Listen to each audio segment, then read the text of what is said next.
tentang penahanan hari ini. Oke, bismillahirrahmanirrahim. Assalamualaikum warahmatullahi wabarakatuh, teman-teman pers. Bahwa hari ini pada hari Kamis tanggal 11 September 2025, tim penyidik tindak pidana khusus Kejaksaan Negeri Kabupaten Bekasi telah menetapkan 4 orang tersangka terkait dugaan tindak pidana korupsi penyalahgunaan keuangan desa Sumberjaya, Kecamatan Tambun Selatan, Kabupaten Bekasi tahun anggaran 2024. Berdasarkan hasil pemeriksaan dan alat bukti berupa pemeriksaan terhadap saksi sebanyak 29 orang, ahli sebanyak 4 orang, dokumen surat dan petunjuk serta barang bukti yang diperoleh, tim penyidik menaikkan 4 orang saksi menjadi tersangka, yaitu 1. SH yang merupakan PJ Kepala Desa Sumberjaya, Kecamatan Tambun Selatan, periode 14 Juni 2023 sampai dengan 12 September 2024. 2. SJ yang merupakan Sekdes Sumberjaya tahun 2024. 3. GR yang merupakan KUR Keuangan Desa Sumberjaya periode Januari sampai dengan Agustus 2024 dan merupakan operator Siskehudes Desa Sumberjaya, serta MSA yang merupakan Direktur CV Sinar Alam Intijaya. Bahwa penyidikan terhadap para tersangka dilakukan berdasarkan Surat Perintah Penyidikan nomor PRIN 16-M231-M2-05-2025 tanggal 2 Mei 2025 serta Surat Perintah Penyidikan nomor PRIN 3720, 3723 dan 3726-M231-FD.2-9 tertanggal 11 September 2025. Perlu saya sampaikan di sini bahwa para tersangka bersama-sama secara melawan hukum menyalahgunakan keuangan desa Sumberjaya tahun anggaran 2024 dalam hal ini 1. SH selaku PJ Kepala Desa dengan sengaja menggunakan anggaran APBDes tidak sesuai dengan ketentuan dan menggunakan APBDes untuk kepentingan pribadi. 2. SJ dengan sengaja tidak melakukan tugasnya sebagai Sekdes untuk memeriksa bukti pertanggungjawaban pencairan anggaran dan menerima uang dari APBDes untuk kepentingan pribadi. 3.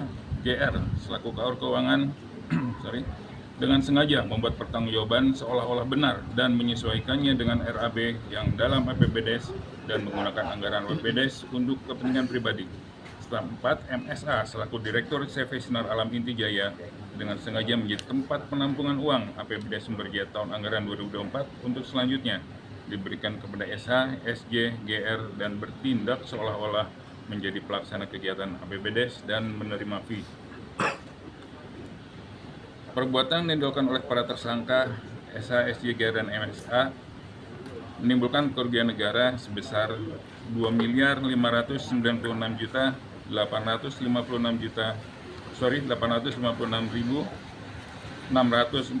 rupiah.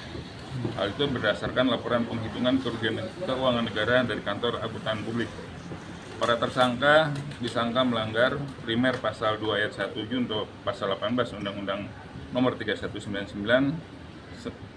subsidiar pasal 55 ayat ke-1 KUH pidana serta subsidiarnya pasal 3 junto pasal 18 Undang-Undang 3199 tentang pemberantasan tindak pidana korupsi sebagaimana dirubah dengan Undang-Undang Nomor 20 Tahun 2001 tentang perubahan atas Undang-Undang pidana korupsi.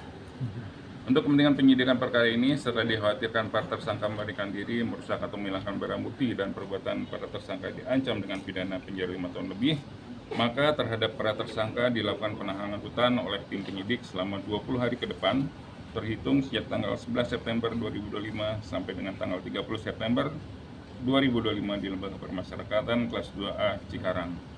Terkait dengan teknis pemeriksaan, mungkin teman-teman wartawan dapat bertanya langsung dengan tim penyidik, dalam hal ini ada Pak Kasipicus. Itu aja mungkin dari saya. Ada pertanyaan? Konstruksi awal kasus ini seperti apa? Jadi ini terjadi Ada tantangan ya, pengelolaan keuangan desa ini dilakukan oleh PJ ini pada tahun 2024. Jadi konstruksinya itu ada beberapa pekerjaan-pekerjaan. Jadi pekerjaan-pekerjaan itu ada yang fiktif, ada yang tidak dilakukan, dan ada yang dilakukan tapi sudah dipotong. Jadi sebelum dikerjakan ini ada potongan-potongan sebesar ada yang 5%, 10%, ada sampai 15%. Nah, perusahaan tadi di sini kan ada salah satu direktur dari perusahaan komanditer dari CVSAI ini, inilah yang menjadi tempat penampungan. Jadi semuanya yang diselewengkan, dana-dana pembangunan di desa tersebut ditampung di situ. Kemudian baru dibagi-bagikan. Jadi pekerjaannya pun kami sudah memeriksa langsung dan ada keterangan dari hasil pemeriksaan dari ahli konstruksi dan beberapa bangunan memang tidak sesuai dengan spesifikasi dan RAB yang ada. Bang, dana yang dikorupsi itu dana desa atau? Iya, dana desa. Ada barang bukti nggak Pak yang dilakukan disita atau gimana? Ada. Jumlah barang bukti yang sudah disita oleh penyidik jumlahnya 142 barang bukti. Berikut juga penetapan sitanya juga sudah kami dapatkan dari Pengadilan Negeri Cikarang. Masing-masing tersangka menerima berapa? Bervariasi, bermacam-macam. Namun jumlahnya semuanya itu seperti yang sudah ada dalam LHP PKKN itu sebesar 2.500.000.000 lebih. Udah pengembalian belum Pak? Nah, dalam hal ini selama penyidikan ada beberapa yang mengembalikan. Total pengembalian yang sudah kami terima itu 256 juta. Dan itu disimpan di RPL barang bukti Kejaksaan Negeri Kabupaten Bekasi. Dari total kerugian itu baru 256. Selain yang ditahan ada lagi nggak Pak yang terima uang Pak? Sampai saat ini inilah yang kami laksanakan dan hasil penyidikan yang memenuhi alat bukti semuanya keempat orang ini. Namun pengembangan tetap ada. Di barang bukti itu ada nggak kendaraan? Kendaraan sampai sini belum ada. Pak, untuk uang ini untuk keperluan pribadinya apa sih Pak? Oh, macam-macam untuk keperluan pribadi masing-masing. Kami tidak bisa sampaikan di sini, tapi ada dalam pemeriksaan kami di berita acara pemeriksaan. Nanti dalam dakwaan juga kami sampaikan. Ada buat judulnya nggak? Macam-macam. Ada. Belum dapat sampai ke sana kami, tapi Nanti kita adalah mulai untuk pengembangan kepentingan juga. pribadi banyak sekali. Rata-rata semua untuk kepentingan pribadi masing-masing. Gitu ya. Nah, Pak, satu lagi kan tahun 2025 juga kan ada yang hilang itu Pak, yang kedua Ya. miliar sumber daya itu gimana Pak proses hukumnya? Ya, mohon izin Bapak. Jadi itu proses penggelapan yang terjadi yang dilakukan oleh almarhum ya. Ada dua di situ yang diduga. Jadi PJ Kades dan Kaur Keuangan ya, PJ. Kaur Keuangan yang dua-duanya sudah almarhum. Sampai saat ini kami menerima ada laporan masuk hal tersebut, teman. Kami harus menindaklanjuti dulu apakah ada peristiwa pidananya karena yang bersangkutan keduanya sudah meninggal. Sedang kami telah terkait yang 2025 tadi ya Pak ya.